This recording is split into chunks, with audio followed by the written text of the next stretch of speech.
This is All Things College and Life. Hi, Mukund. Thanks for being here.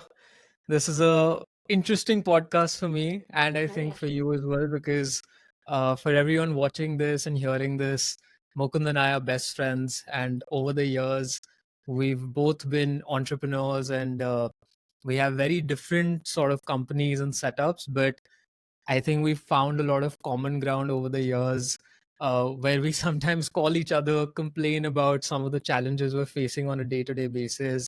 And sometimes it's just venting, sometimes it actually leads to solutions. But I think as I was starting this podcast, I knew that, I need to call Mukund here purely because I've just seen his journey so closely.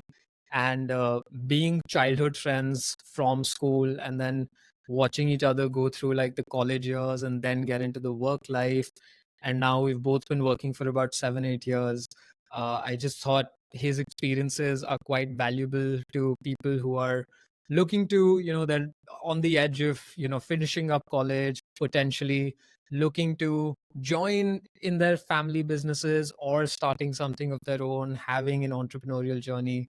So that's why Mukund is here to share some of his experiences. So thank you, Mukund. Well, thank you, Abhinav. Well, it's obviously a pleasure to be here and to discuss all of this with you.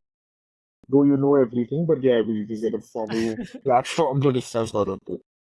Exactly. This is a very different platform where we're potentially not complaining as much. Yeah. Cool. So let's perhaps get started. Obviously, we've talked about work a little bit, and that's the Mm, main discussion. But I would love to kind of hear about even some of the educational experiences that you've had over the years. And right. starting with both of us were in a CBSE school.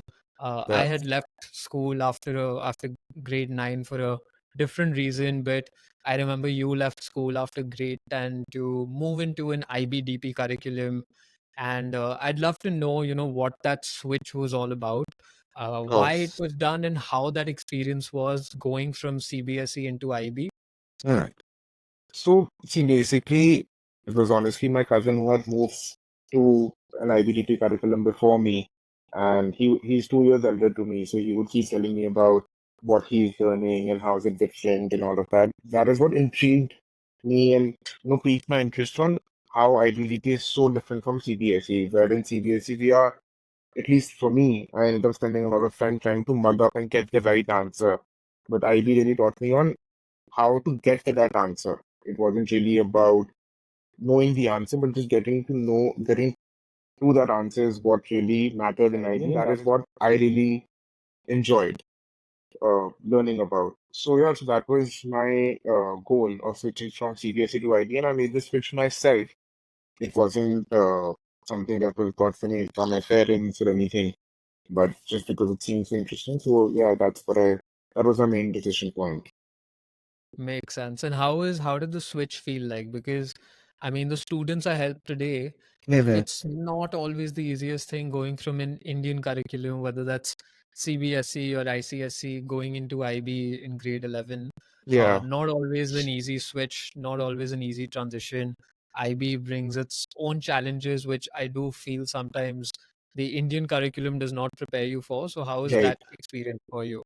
No, that experience was really, really difficult, honestly. You put it in the right way that it is a very challenging switch that one goes through where you initially you're trying to learn the CBSE way, but then you see that oh you didn't get it right and now you try again. So yeah, just picking up the strings on how IB works is where it gets a little challenging. But then IB offers you something that whatever IB is teaching you, it's very easy to understand. It's comprehensible. It's cohesive, right? You don't have to work very hard to understand anything. Obviously, with support of your teachers and everything that's there. But your personal journey just if you just focus on understanding the curriculum and understanding what is being taught instead of trying to mug up what is being taught, I think one Yeah. can smoothen that out. So yeah, like it was a very different environment that I was put into. That your calculators are allowed for math, right? Your laptops are allowed in school because most of your assignments are papers. CBSE may I don't even remember if we ever went to the computer lab for more than 30 minutes in a week. Yeah. But here they encouraged it. Yeah. So I got to learn about, how to have original assignments rather than just copying it off Wikipedia. So Right. all of that did really challenge me, but then it's also an interesting challenge, right? You learn to write something more original. You learn that about math, it's not about mugging up the formula or getting to the right answer, like I said, but how you get there. What's the approach Right. that you use? Makes sense. Yeah, Nice. And that then led you to, of course, going to IE in Madrid, which is a very popular business school as well for a lot of yeah, students. Uh, and would love to kind of hear your thoughts a little bit about how that whole IE experience was moving overseas, going to a country, far away from India, of hmm, course, but also a country that sometimes now, like European countries, are becoming a much bigger thing. right, But I think back when all of us were going to college, typically it was, go to UK, go to US. So not too many students were going to countries like Spain or yeah. Italy. So how did you first make that decision of closing in and narrowing down on IE? And then you can, of course, get into the experience as well. So, my coordinator in IBDP, she recommended me this college and she told me it's in because their master's program was something that was very, very well known. Their MBA Mm. program was something that's very popular. But she said that even the DBA program stems from that MBA, and it's a very different approach to education. So that is what piqued my interest in the beginning, and then they came to my school for a presentation. And Got obviously, in that, they showed me Spain, which was a very big convincing point. But more than that, it was also, again, about the curriculum and how, their approach to business wasn't really about learning accounts or learning theories of business studies or learning theories of marketing, but putting you out there and working, basically making a business model yourself, Mm. right?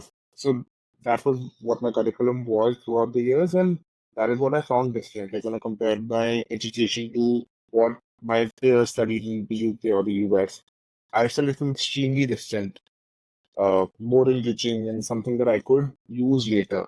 Like today, I don't remember what the marketing strategies were, though we did go through that also.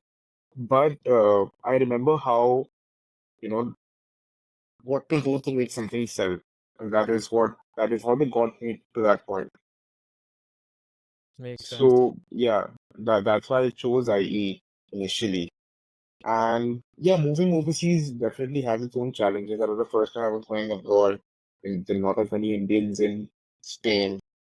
Mm. In my entire university, across all disciplines and degrees, there were what, four Indians. Wow. Uh, so yeah, so though that's also something that's one would be a little scared about. But for Mm. me, that was very interesting because in my class of 22 people, I had 50 nationalities. So it was Makes a sense. very, very diverse background, and I got to learn about a lot of different cultures. Yeah.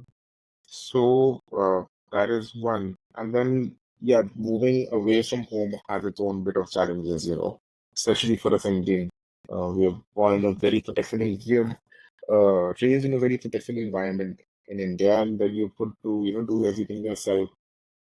So yeah, but Yeah. I think that's a journey to each their own. Uh, but yeah. Nice. And do you feel that you mentioned about some of the learnings that you had around Hmm. marketing and selling and those things? You may not remember anything very specifically, but do you feel that education has somehow helped you or translated some learnings have translated into the work you do today? Because there's a Yeah. huge cultural difference as well. Learning something in a country like Spain and then working in a very, I would say, because I guess we'll get to what your business is, Right. but you're also coming back to a business where it is run by the family and the Hmm. systems are not always the same to what a corporate education, business education can look Right. like. So do you feel there were certain learnings that could come back with you to India and that you use in today's work as well? No, so 100%, I think there was, see, more than the learning, it was like I said, about uh, what made you choose a certain way of selling your business, what they taught us over there. Or basically, they taught us how to look at things from a different perspective. So that perspective is what I got back from Spain. Uh, like, be it about finances, accounts, be it about, different strategies in business. So they just educated us on the possible perspectives or possible sides to look at the business from. And yeah, now today in today's day and age, you can give them formal names of tools and all of that that one learns in business schools, Hmm. but it's the perspective that I brought back with me, Nice. which I still use every day. Yeah. Super. So now coming back to India, I Mm. think from what I remember, you moved back Yeah. straight to college as well, which was the same for me. Uh, and I remember you were interning at one of the big four Yes. organizations and hoping something works out there. So, uh, talk to me a little bit about that journey, that internship experience, So and what were yeah, your ambitions coming back? Like when you were yeah. moving back, what was your goal initially? So see, my undergrad was majoring in finance. Most of my subjects were in the field of finance, and I was always really interested in investment banking. So I got an opportunity here in India. As part of my degree, a 6-month internship to work in one of the big four as an investment banker. Intern as an investment banker. And that's what I came back for. And my ambition was that, the work's good, everything's good. Investment banking obviously has this, is famous for having very good salaries. And that was my expectation that, moving to India, having spent a good amount of money on education in Spain, I would be paid decently well. My work was good and everything. Uh, but after my internship, when they offered me a position and I saw the numbers, it really didn't add up to what I was thinking originally. That's when I faced Yeah. the reality of working in India. But your salary is just not that there's anything wrong. It's just that my ambition was a little too high, and what they offer was a little too low. So, uh, so yeah, that's what then changed my mind and made me think about working in my family business. Makes sense. Yeah, And and I remember that time as well because obviously we used to sometimes laugh about it and yeah, yeah, we were having games on how much do we think, Mukund's salary package is gonna be, and everyone was making these wild guesses, and Mukund's head, the number was really high, yeah. versus some of the other friends were saying, I have a friend at EY and someone has a friend at Deloitte, and they're all like, these are not the salaries you get, Mukund. But I think we all hit our own realities. And I think for a lot of us, especially for those who spent their time outside of India in their undergrad Hmm. years at least, and maybe even students who went to Indian colleges as well, I don't think anyone truly realizes how underpaid you can be Yeah, when you're graduating right from college. And the interesting thing is, I think even now in the past few years at Next Track, when we've hired and all, the interesting part is that of course if you enter a company, there's inflation and the yeah, increments and all are coming, so you're kind of moving up in that salary bracket as well. But the starting salaries for a lot of junior roles have pretty much stayed the same. yeah. I know. Unless you're at like some really like top 3 4 companies, corporate Yeah, company. For the rest of them, they haven't really changed. There's still like 25K, 30K, 35K a month, Indian rupees, which is very hard to start off on if you don't live at home with your parents. It's very, yeah. very hard. It's not No, easy.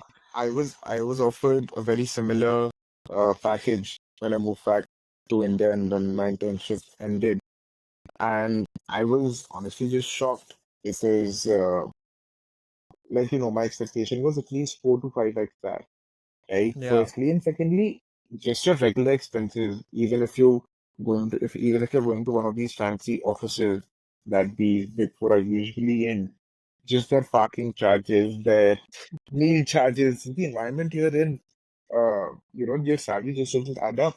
But then Yeah. the harsh reality is that it is what it is. That is what the salary is, and a lot of people are working on that. Yeah. A lot of people are living independently and working on them. I had the privilege of living with my parents.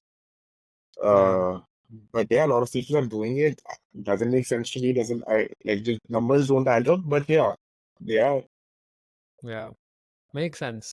And so basically, that was one of the reasons which, kind of drifted you more towards your family business as well. And I'd love to know, I mean, one, you can talk to everyone about what that family business is. Yeah. And then perhaps we can even get into what was that switch like? Because you went from, dreaming about a corporate career as an investment banker to then going into a very different line, working with family, and would love to hear about that switch and that whole transition also.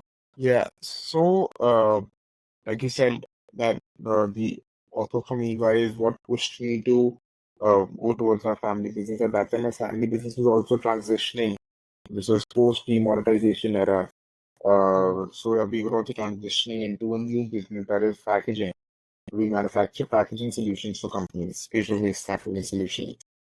So, yeah, coming into the family business, it's a very different uh, field. And like it can go beautifully for some, it can go really badly for some. I was in the middle because I had been involved in the business since the age of about 12, 13. Right? So I Wow. always knew a little bit about the business and how things are working and everything. But for someone who's just sunk into it, there are certain expectations you have to live up to. Uh, One needs to have the discipline. You really can't take it lightly. Yes, your parents have created the business and everything, and it is your parents' business. But Mm. at the end of the day, it's a business, right? You need to make your money work, and you need to work to make that money work. So Yeah. yeah, all of that. Initially, now 8 years into it, now I have all of this plan to give. Initially, all of this was a bit of a challenge, and I didn't have the discipline. I would treat it as my parents' business. Yes, whenever input was needed, I was there. Mm. Whenever something was required of me, I was there. But you do tend to take it a little lightly, which now, in hindsight, one shouldn't. Right? So yes, and given that privilege of making calls that are very senior business. So yeah, that was what getting into the family business was like. Other than that, obviously, because it's a family business, and I was the youngest out of everyone. There's like my parents Mm. and my brother in the elder brother in the business. I was the youngest one there. I was the one with the freshly perspective, trying to shake everything up because अभी अभी पढ़ के आया हूँ, and all of that. Yeah. Uh, so yeah, a lot of things were very well accepted. Some Mm. weren't. I also started learning how businesses in India work. It's not always as textbook as flying studies, or uh, it's not as rosy as one sees when they're studying abroad, right? That's not how Yeah. businesses work in India. Yeah. So yeah, I got to face the reality of all of that. I got to see, uh, I got to adapt my perspective to the Indian business model, Mm. right, on how people work in India, how labor works in India, how customers work in India, how Yeah. vendors work in India. So learning all of that took a bit of time. But Mm. yeah, I think that's what I would say. If you give it enough time with the discipline, and if you give it a real try, then you can really make a significant dent in your family business. Uh, yeah. Nice.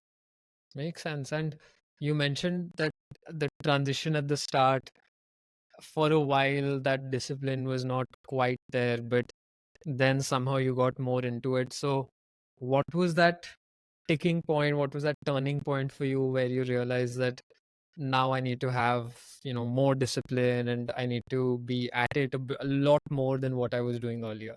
So I was for the longest time I was hanging on to my dream of becoming an investment banker. I was still applying for Mm. jobs and everything. So I wasn't really fully into it. And I believe it was, I think, a year into still looking for jobs and still participating just to get into the business, I realized that, this is what it is. And Mm. if I give it my all, then I can probably earn uh, much more as a, businessman than as a investment banker. So it's just Yeah. that thought that really, challenged me to work harder into the Yeah. business. And, when you enter a mature business, you see that the business comes with certain challenges. It's an Mm. easy escape because you're just trying to enter. So that's why for me, it was very easy to keep one foot out and, think about, oh, maybe I don't want to go for this challenge. Let me just try it for a job, for a couple of Mm. more months. But yeah, no, then eventually you just face the reality. You realize that you just give it your time and your effort and you'll make it sooner or later. Yeah. So yeah, that's what just made me go for it. Interesting. And let me just add here for everyone listening into this. When Mukund says I did not have the discipline, he was probably still working 6 to 7 hours a day at the minimum. This didn't mean that he was chilling and watching movies in bed all day, or going out and just relaxing. His being disciplined means working 12 hours a day or something, which I don't know how healthy sometimes it is. And his phase of I'm not being disciplined is I'm still putting in 7 hours a day. So Yeah, when he says that, it's the picture of the indiscipline is very, very different to what today it may look like for a lot of youngsters, I'd say. yeah, yeah. May also add that. Look, I But mean, you, yeah. yes. Thank you, thank you. No, no, I was just saying you mentioned something very interesting, which was like that you came to a point to realize that perhaps I can make more money from the business than I could as an investment banker. And I'm guessing you would have seen something in the business where you realized there is high potential here, or perhaps you realize that I can make this bigger than it is. So, was there something at the back of your mind that made you think that way? Was it the research that you did on the business versus working in investment banking? What was it exactly which kind of sort of showed you this picture that if I do this very seriously, I can be richer than what I wanted to be originally? So honestly, there was no research, there was no formal study about all of this. Uh, I obviously when you enter the business, you make certain proof ups, right? I made a few proof ups with a few customers, I did a few vendors also. I slowly learned the ropes and started getting a little better. And then I just saw the potential in the industry, in the country that's available, right? Be it in terms of available business opportunities or in terms of, uh, you know, how you can use your education abroad to make this a more organized ecosystem to work in. And the moment it's more organized, that you're the jackpot, right? Hmm. And yeah, I saw that. I realized that obviously initial years, if I would have gotten a job abroad as an investment banker, I would have earned much more, right? But every job comes with a tax. The cap can be really huge, like in investment Yeah. banking, but there is a cap. In business, there is no cap, right? It's also a little exhilarating that there is so much of risk involved. There's capital at Mm. stake, there's a time and effort at stake, and tomorrow it could just go to zero, right? One Yeah. bad call, it can just all go to zero. So for me, that was really exciting. I don't know how And that's exciting. no, I mean, for me, that is where I think the news enterprise starting concepts. Hmm. But summit, it seems very interesting. Everything is going well, but one bad day, one bad decision is all it takes to get the business to zero. Yeah. Uh, but at the same time, if you just keep at it and you keep working, you keep finding out things about the industry, about the people you're working with, uh, you keep trying and trying and trying. That's how businesses work. It's just about showing up, nothing Hmm. else. So that's what I realized that if I show up and if I just do a certain task in a certain way, then I could potentially break free from that gap. Yeah. I don't know if Make I'm explaining it well enough. Um, No, makes sense. Like I yeah, said, I just don't understand why that's exhilarating. I'm the complete opposite on that spectrum. I yeah, like risk, but to some degree. But I guess that's yeah, why we're both in very different businesses where your business involves putting a lot of capital at stake. For me, just being in a service line, it's literally something I started from my home. I didn't need an office at that time. right, uh, as I got a couple of clients, you're already cash positive in just one sale, and yeah, gives you enough to get an office space and start doing a little bit more with it. So very different kind of models. But again, my model also does see a cap at some level, which I guess I realize that's okay for me. But right. I guess the trick and trade of the business is that for any business is that if you can put in more, you can of course get more out of it as well. Yeah, and I think it's funny how business works, right? I mean, one way to look at it is that it's your job, right? What you and I we're doing in our businesses, like it's a basic job description that you're filling, and you can just do the bare minimum or to meet the job description to get your basic raise, and you're good to go.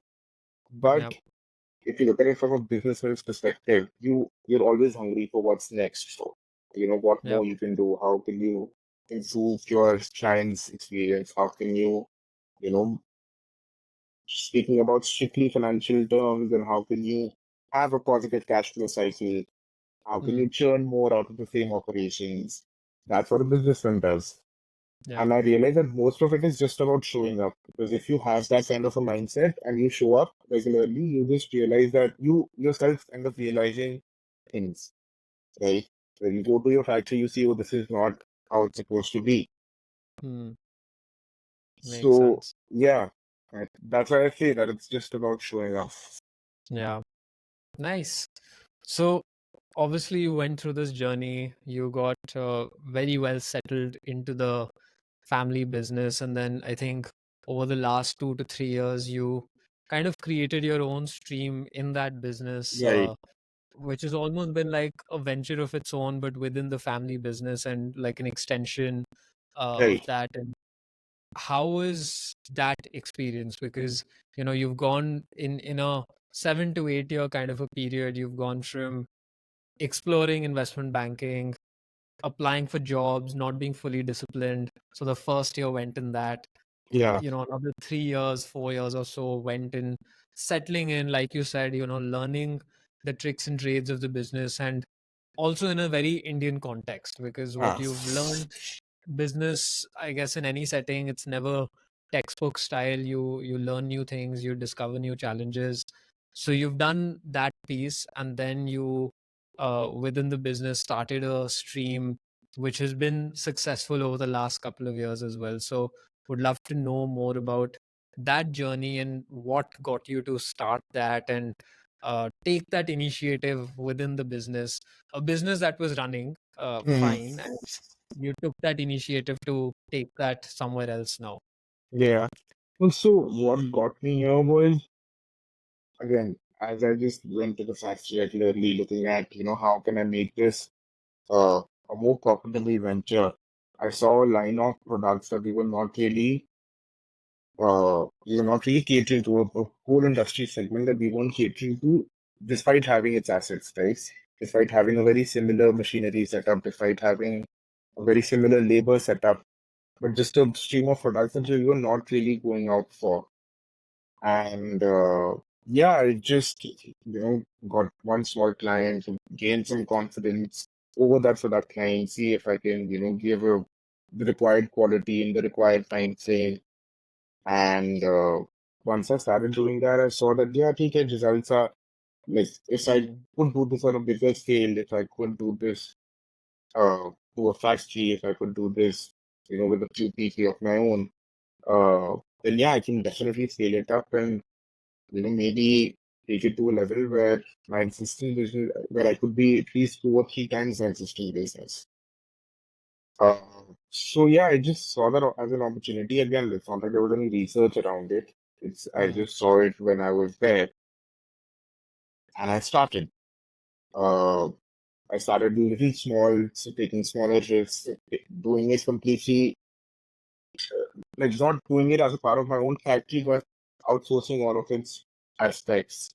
And Yeah. slowly and steadily, when I started seeing that, okay, I've created my decent setup, I've created certain systems around it. I have a decent clientele that I can address. So that's when I started creating my own setup around it. It was basically within that business, I got an opportunity to create my own business out of it. Yeah. So yeah, Amazing. that's how And it started off.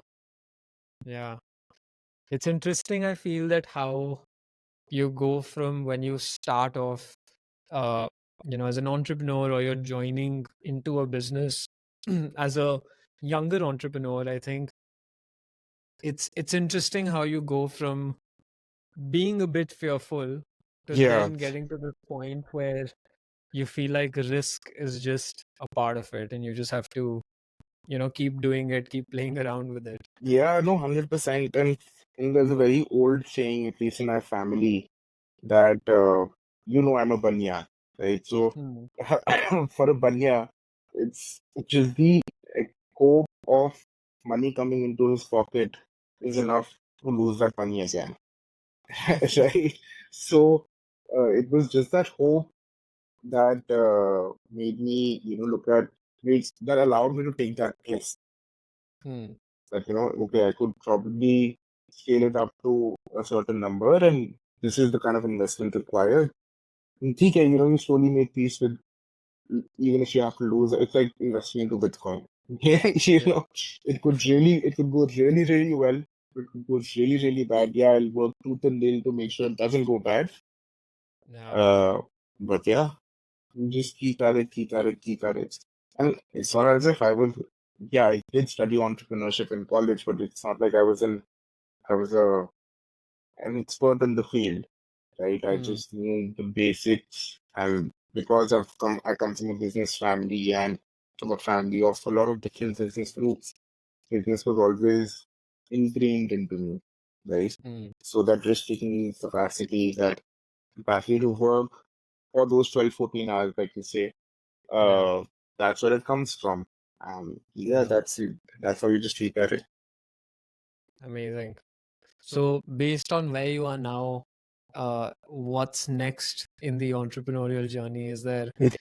anything new, a new chapter, uh, or are we good with what is going on? So, would love to know how because you already kind of started off a little bit within your family business, which has Yeah, now been well.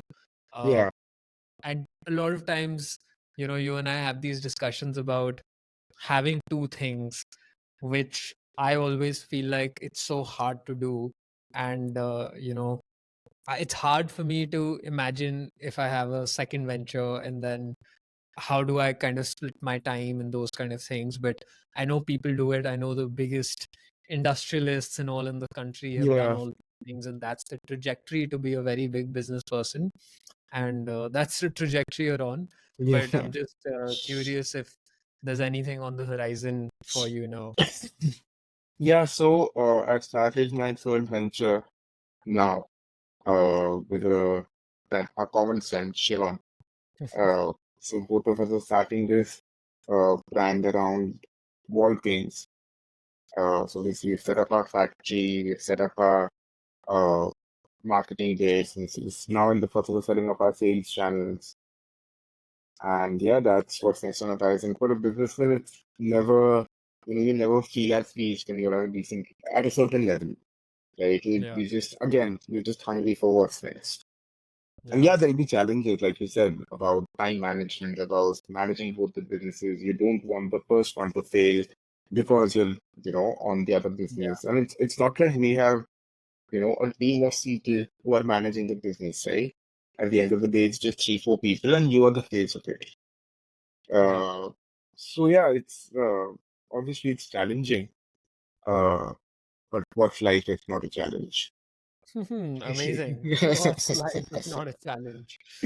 Good. So more risks and hopefully some more success. Yeah, let's hope So so. Fingers crossed. yeah, that brings me to my last question pretty much for today, which is anyone who's at a young age right now, let's say looking to graduate from college soon, Mm. perhaps looking to start something of their own or enter into a family business, what sort of advice would you have, or are there any learnings that you've had which, or any mistakes you made which they can avoid and settle into their work and their new life smoothly? I think my only advice is, don't be afraid of making mistakes. Uh, One might think that making a mistake means the end of the world, but it's not. Yeah, That's the beginning of a new world that you'll encounter. So definitely be open to making mistakes. Obviously, don't be stupid and go head first into mistakes. But yeah, like make your educated calls, and yeah, if it ends up crashing, that's fine. So yeah, don't be afraid of that. You're not losing out on anything. And yeah, B is just go for it, no matter what you might think are the consequences, or what you might whatever you think is stopping you is just your excuses of, I don't know. I don't even know how to shame it in a it's just about, yeah, I think it's just about going for it at the end of the day. Don't let anything stop you. yeah. If And I think trusting your instincts as well, because Yeah, like have enough faith in you're, yourself. yeah, I think You like at least I've seen this for myself. Your instincts also become wiser with age. Your live instincts for also sense. become more educated as well. But sometimes you have to make those mistakes as a naive young entrepreneur Yeah, to understand how to do things well and how to do things better. yeah, And it's hard to know what is going to turn out to be a mistake. You exactly. hire someone or you expand in a certain category, you don't know how that's going to turn out, and you only get to know a little later. Yeah, and I think everyone has their own journey. It's just that you shouldn't be afraid of starting that journey. Sure, you might, one might fail a single time, one might not fail at all, and another person might fail 10 times before they make it. But that's fine. Yeah, That shouldn't discourage you. Yes, it can be disheartening, and you have your off days, but that's okay. yeah, You take it one day at a time, and like I said, just keep showing up into your business. yeah. Awesome. Thanks for the gyan, Mukund. And this is super helpful, and it's I been hope good so. chatting today. Yeah, perfect. Super. Thank you so Thank much you for for having doing me. it. Yeah, absolutely. All right, man. And if you enjoyed this podcast, make sure you subscribe, like, and comment. You can find us on YouTube, Spotify, Apple Podcasts, and Instagram.